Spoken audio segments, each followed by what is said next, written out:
I think it's time that you and I have a little bit of a heart-to-heart when it comes to growing roses in the South. This time of year, I could roll the tape and insert a ton of gorgeous rose footage because right now we're in the peak of spring, the sweet spot where roses look incredible. The truth is the new growth and new leaves on roses always look good. Roses aren't going to start yellowing or showing signs of black spot until a little bit later in the season. That's when the fungus that causes black spot has enough time to spread those spores and you'll start seeing noticeable signs on your roses. If you think you can go and buy any type of rose, plant it in the ground and never touch it, never spray it, I'm here to tell you, at least in the Southeast, that's not the experience that I've had. There are some roses that are really great, very disease resistant, and require very little maintenance from me. And to be honest, those are the roses that I like to plant because I'm not that big of a rose snob where I won't take an easy win in the garden with lots of beautiful color because it's not the fanciest, most exclusive variety. In this video, I'll quickly walk around, share the varieties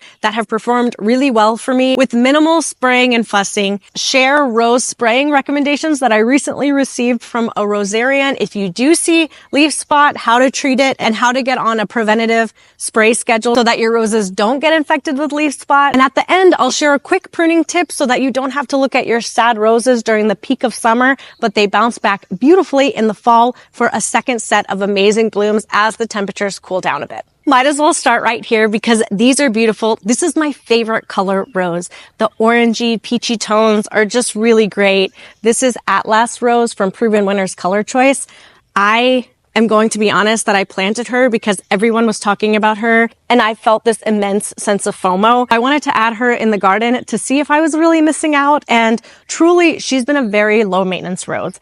The only thing that kind of drives me crazy about her is that she will throw out really long canes from time to time.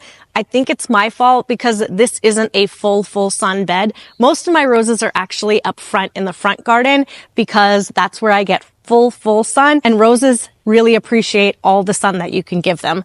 So I think if this was up front, it would be more compact and a better shape. That's what I'm seeing in other gardens and photos, but I do let these canes bloom and then I will cut them way back. And that seems to kind of get this into a cuter shape overall. So really great rose. The thing that I love about it is it's an amazing scent. It's a very highly perfumed rose. It's a lovely color. The blooms seem to last about a day and a half, maybe 2 days, and then they quickly fall. But you can see it's loaded with buds. So kind of as one bloom opens up, lightens up, and then plops its petals on the floor, there are new buds opening up almost daily. So it's a constant color show. But if you're looking for a type of rose that would be good to plant for cut flowers, this isn't the right one for you. This rose that I have planted up the arbor is New Dawn. It's so pretty. It has these beautiful English shrub, large flowers on them. It does do a little bit of rebloom throughout the year. It was, when I Googled climbing roses, one of the most recommended varieties. I'm guessing if you're into roses and you have a trellis, you probably already grow this rose and you probably already know about it and love it. But just in case, I wanted to point it out. She's so beautiful when she's in bloom. I do have it mixed in with this clematis that will start blooming once the roses are kind of done. New Dawn for me does rebloom, but it's not as epic of a show as you see on the rose right now. This is really, it's time to shine. It's prime time. This rose for me does get quite a bit of black spot. I should spray it. I should be a good rose mommy and spray it, and I will likely start spraying it. I really hate spraying roses. I have another rose planted on this side of the arbor. I actually probably didn't need it because apparently New Dawn can grow something crazy like 20 feet. So I'm really going to be testing the strength of this arbor in a few years, but we'll see how it goes. A couple of these buds are open, so I'll show you what they look like. It's another light pink variety. I guess I kind of have a thing for light pink roses, but both of these here are growing in part sun conditions. They bloom really well, but I do think that some of the black spot is likely because of the sun conditions, and that's kind of like a gardener error. It's not really the rose's fault. So I'm not sure if New Dawn is prone to black spot or it's just in the perfect storm of conditions, and that's why it has black spot.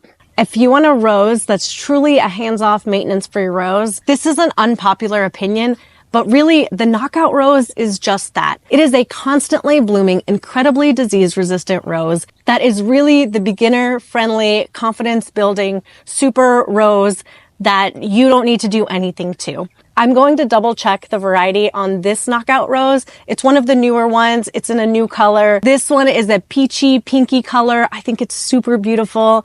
I also have just the regular schmegular knockout rose. The only thing that I do to my knockout roses is cut it back in early spring, but otherwise they just bloom and thrive. I don't spray. I don't even feed them. I don't do anything. I don't know where it's getting all of this flower power from. It's just really good if you want a no fuss, easy rose. This is the classic knockout rose color. When I think of knockout rose, I think of this color rose. I have it here in part sun. I have another one under a nectarine tree. They are planted in unideal conditions and they don't miss a beat. I really don't know what else to say about this rose. It's good. It's just good. Up front is where I have most sun and most of my roses planted, but also up front is where the deers like to come up and treat this like an all-you-can-eat buffet. So if I had made this video a few days ago, you would have seen so many beautiful flowers and buds on this rose, but we're gonna have to pretend that they're still here. I'll of course insert some close-ups of the roses that the deer left behind for this video, but there's only so much a gardener can control. Fighting nature is not one of those things I'm interested in doing anymore. This rose is a really special one. This is Julia Child. It's a Floribunda type rose, and it happens to be one that's pretty disease resistant, doesn't seem to get a lot of black spot, seems to constantly be producing buds and reblooms throughout the year. It kind of, to me, acts like a knockout rose, but it is a beautifully buttery yellow color. It does have really good heat tolerance, which is important for roses here in the South, and it's just a really good performer. I'm going to be skipping over this rose, which is Plum Perfect, and also this rose, which is Savannah, because they're going on their third season, and that means they're still young babies and establishing. So I don't really want to judge a rose when it's still trying to get established. I want to judge a rose once it's established. That way I'll tell you if it truly is disease resistant or not. But I can tell you why I selected these roses to add to my garden.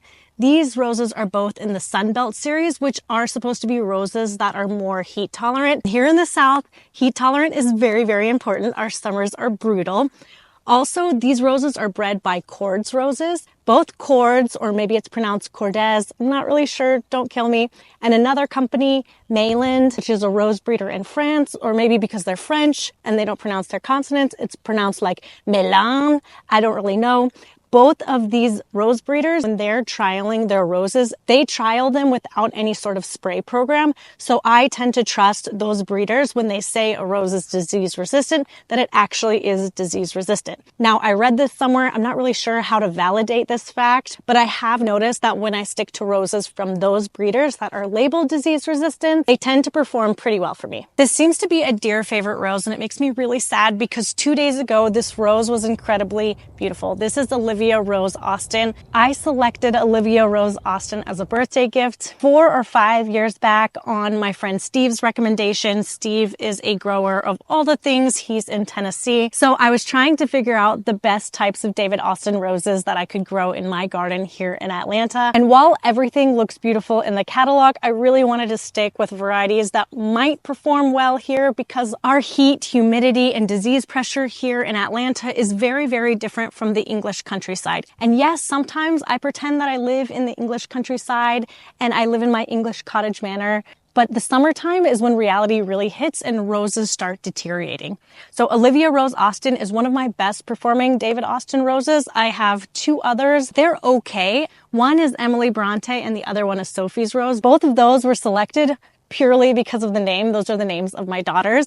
But this Olivia Rose Austin is my favorite. It's a very good bloomer in the spring. It's a very strong rebloomer, and it has pretty good disease resistance. Here is Sophie's Rose. It's also very, very beautiful, very multi-petaled. I will say Sophie's Rose from a distance looks very, very similar to a knockout rose. Once you come up close, you see all of the additional petals, but from far, far away, it's very hard to distinguish. So if it wasn't for the name, I probably wouldn't have ordered this. There are a couple of more that I'd love to try, but since I'm not a really good rose mommy, I really am trying to stick to the tried and true ones that perform well down here in the South. So if you are also a neglectful rose grower down here in the Southeast and you have a variety that's performed really well for you, I would love to hear what it is. Even though I am self-proclaimed out of space and not going to buy any more roses, we all know that's actually not true, and somehow I'll find a way to squeeze one in. And then this rose right here is Emily Bronte. Right now it's in a really good form. I cut it way back this year. It's one of those roses that on a single branch will have multiple light pink smaller rose blooms.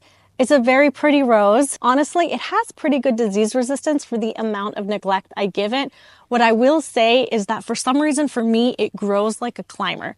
So I'm planning on putting in an arbor. It likes to shoot out really tall canes, even though it's in full sun. The size that it grows here in Atlanta does not match the size that's on the website. So this one is kind of a puzzling rose for me. Not my favorite, but it's also okay. It's one of those roses that if my daughter didn't know that this was her rose, I would probably switch it out for something else. If you're looking to grow a rose so that you can use it in cut flowers, I would 100% recommend adding Sweet Madmoiselle. This is a rose that I added last year, and typically I wouldn't judge a rose until it's been in the ground and established over 3 years. But this rose has blown me away. This was only planted last year and it has had 0 issues with blackspot. It's been a very vigorous grower and I've just had no problems with it, even though I don't think I sprayed it at all last year. The reason that I recommend this rose for cut flower gardening is because of the way it grows. You have long straight stems with a large rose at the end. Really great for cut flower gardening, and also for some reason, this has like a good 12 inches of branch before you start getting thorns. And that's really nice because I don't tend to go out in protective equipment or chainmail when I want to create a small bouquet. One thing that you do need to know as you're thinking about where to incorporate it into the landscape is that this is a large and in charge rose.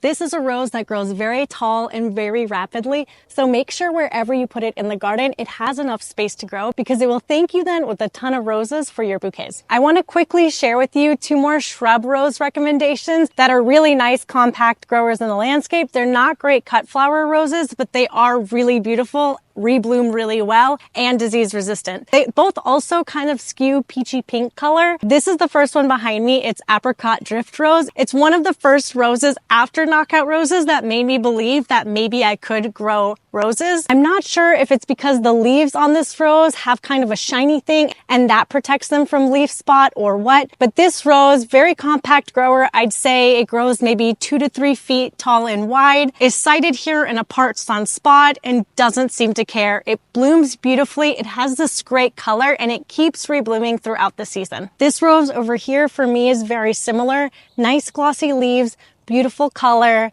a rose that stays very compact and reliably reblooms throughout the season. This is Proven Winner's Color Choice Oh So Easy Italian Ice. I want to end this video and leave you with a couple of best practices for roses and rose care in general, and also share with you a spray schedule that I recently learned from a rosarian on how she controls blackspot in her garden if she sees it, and how often she sprays and what she sprays to prevent it. A very important thing when you're thinking about fungal diseases and preventing it is airflow. So you want to make sure that roses have enough spacing between each other so that there is proper airflow.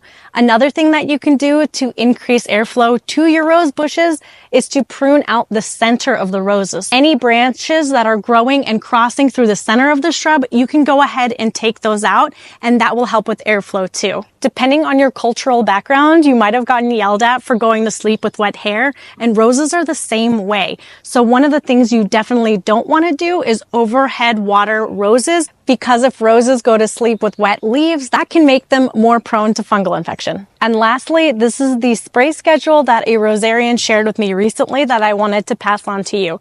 I haven't tried it yet because I'm a lazy gardener, but I am going to try and buy this off Amazon and give it a shot if I see a really bad leaf spot infestation. The product that she sprays with is called Manzate. And what she recommends doing is that if you see a rose that has a lot of leaf spot, go ahead and remove all of those yellowing leaves or any leaves showing signs of leaf spot and bag that up and throw it away. Since leaf spot is a fungal disease, it spreads through pores. So the goal is to remove and control the spread of the spores. So removing the infected leaves is step 1. And then you want to take that product, Manzate, and spray the infected rose every 3 days for 2 weeks. And that is going to stop the spore cycle and hopefully reset your rose. And once your rose is reset, you can go and move to a preventative spray cycle. And that preventative spray cycle is spraying every 1 to 2 weeks with the same product. And that is going to hopefully keep your roses looking beautiful. And that's the schedule she follows to keep her roses looking beautiful and leaf spot free. Obviously, if you're more like me and skew on the lazier end, what I recommend is sticking to disease-resistant roses. Disease-resistant roses are going to allow you to grow beautiful roses without spraying. They might not all be David Austins and fancy pants roses, but there is a wide variety of solid roses that have really good disease resistance to choose from.